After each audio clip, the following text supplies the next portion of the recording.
Dielli lëkundet, mrekullia e Allahut të madhëruar. Në vitin 1962, një grup studiuesish zbuluan se dielli po lëkundet prapa dhe përpara çdo 5 minuta. Duke përparuar hulumtimi, ishin vënë re se si disa pjesë të diellit po vinë më afër dhe pjesët e tjera po largohen. Në vitet e 70-ta, astrofizikantët njoftuan se këto vibracione shkaktohen nga lëkundja akustike, valë të shkaktuara nga brenda diellit. Tingujt e diellit. Valët e zërit janë valë sismike të cilat i shkaktojnë lëvizjet përpara, prapa dhe lart poshtë. Sipas disa shkencëtarëve me zemra poetike, zëri i diellit është si tingujt e rrajës së zemrës. Kur zemra e njeriu të rre, kjo i prodhon disa tinguj duke u kontraktuar dhe relaksuar në mënyra të ndryshme, dhe kardiologët përdorin këta tinguj për të përcaktuar nëse ka një problem me zemrën apo jo. Ashtu si kardiologët që dëgjojnë zemrat tona, helioseizmologjia apo shkencëtarët heliosezmiolog zbulojnë valët sismike të diellit. Ata dëgjojnë tingujt e diellit për të mësuar më shumë rreth strukturës dhe mistereve të tij. Fuqia që prodhon dielli nga këta tinguj e bën diellin të luhatet si një zile apo dridhet si dikush që vuan nga një temperaturë e lartë.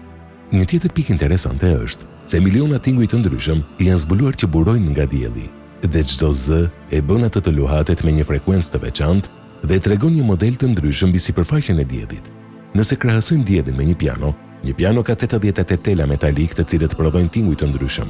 Në anën tjetër dielli prodhon 10 milion nota. Pra mund të themi se dielli është si një piano gjigande me 10 milion tinguj apo nota të prodhuara nga intervale 5 minuqe, të cilat gjithashtu krijojnë akustik me harmoni sikur rrajet e zemrës. Shkencëtarët janë duke u përpjekur të deshifrojnë këto 10 milion tinguj të ndryshëm, të cilat na sjellin në një tjetër pikë interesante. Ne nuk mund të dëgjojmë frekuenca të tilla sepse ato janë shumë të ulta, në mes 1 deri 4 MHz për veshin e njeriut. Intervali minimum i dëgjimit të njeriut është 20 Hz, 1 deri në 4 MHz barabartë në një hapësirë kohore prej 200 deri në 1000 sekonda, që do të thotë se dielli luhatet një herë në çdo 3 deri në 16 minuta. Edhe nëse aftësia jon për dëgjim do ishte e përshtatshme, ne nuk do të arrijmë ta dëgjojmë, sepse nuk ka ajër apo shtresë të gazit midis tokës dhe diellit për të përcjellur zërin. Nëse ne mund të rrisim tingujt e diellit nga 20.000 deri në 40.000 herë, njerëzve do të duket se po dëgjojnë vetëm një përshpëritje. Dielli është një instrument muzikor që luan një koncert të vazhdueshëm me 10 milion nota muzikore çdo ditë në qiell mbi ne, dhe ne nuk e perceptojmë atë. A mund të imagjinoni muzikën astronomike përfshirë edhe 200 milionshin e yjeve të galaksisë? Shkencëtarët kanë mbledhur informacione të rëndësishme për thelbin e diellit, duke studiuar gjurmët që shfaqen në sipërfaqen e diellit nga energjia e prodhuar nga këto 10 milion nota. Luhatjet diellore janë të ndarë në 3 kategori të quajtur mënyrat P, G dhe F.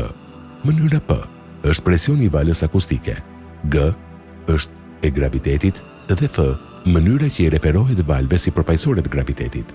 Janë 10 milion të P dhe F, G. Pra kombinimi i këtyre mënyrave prodhojnë 10 milion tinguj të ndryshëm.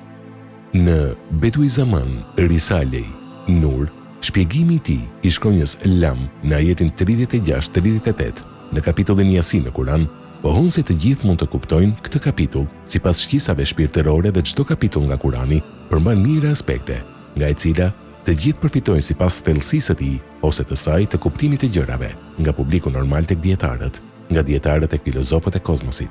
Në fjalët, Nur si vazhdon të thotë: dietarët e saktë dhe të urtë e konsiderojnë që li të jetë shkaktësore dhe ndajfoljore. Ata e kuptojnë se i urti vepron pas nivelit të shkakësisë. Ai ka lidhur planetet rreth diellit me ligjin e tij të gravitetit dhe shkaqet e tyre të sillen me emocione të dallueshme dhe të rregullta në përputhje me urtësinë e tij universale. Për të prodhuar gravitetin, ai e ka bërë lëvizjen e diellit rreth boshtit të tij një shkak të dukshëm. Kështu që një vend pushimi do të thotë se lëvizja e diellit bëhet në vendin e tij të përcaktuar, si dhe për rendin dhe stabilitetin e vetë sistemit diellor. Ashtu si ligjet hyjnore, që thuhet se lëvizja prodhon nxehtësi, ngrohja prodhon forcë, ashtu edhe forca prodhon gravitet. Dielli është një pemë driçpërndarëse dhe planetët janë frytet e saj që lëvizin. Por ndryshe nga pemët, dielli lëkundet në mënyrë që frytet të mos bien. Nëse nuk do të lëkundej, ato do të binin dhe do të shpërndahen. Kjo gjithashtu mund të imagjinohet se dielli është një udhëheqës i një rrethi që reciton emrat e Zotit, duke recituar nga qendra e rrethit dhe duke pasur tek të tjerët për ta recituar gjithashtu. Tjetër kunde kam shprehur këtë kuptim si më poshtë. Dielli është një pemë frutore. Ai tronditet në mënyrë që frytet e saj të udhtojnë e mos të bien.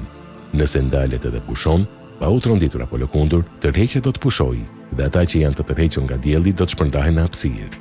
Është interesante tek luhatit e diellit ajo që shkenca moderne ka zbuluar në vitin 1960, e cila u përmend shumë më herët nga Bediüzamani.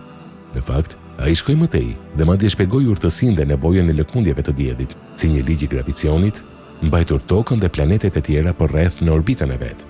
Kjo është një temë e cila ka filluar vetëm kohët e fundit për të hulumtuar nga shkencëtarët e pranishëm. Nëse ne do të shikojmë më tej në historinë e zbulimeve të vlefshme të Imam Rabanit, Ibrahim Haqi Erzurumit, Ulugh Beut dhe shumë studiues të tjerë, ne do të jemi të sigurt për fakte të tjera shkencore.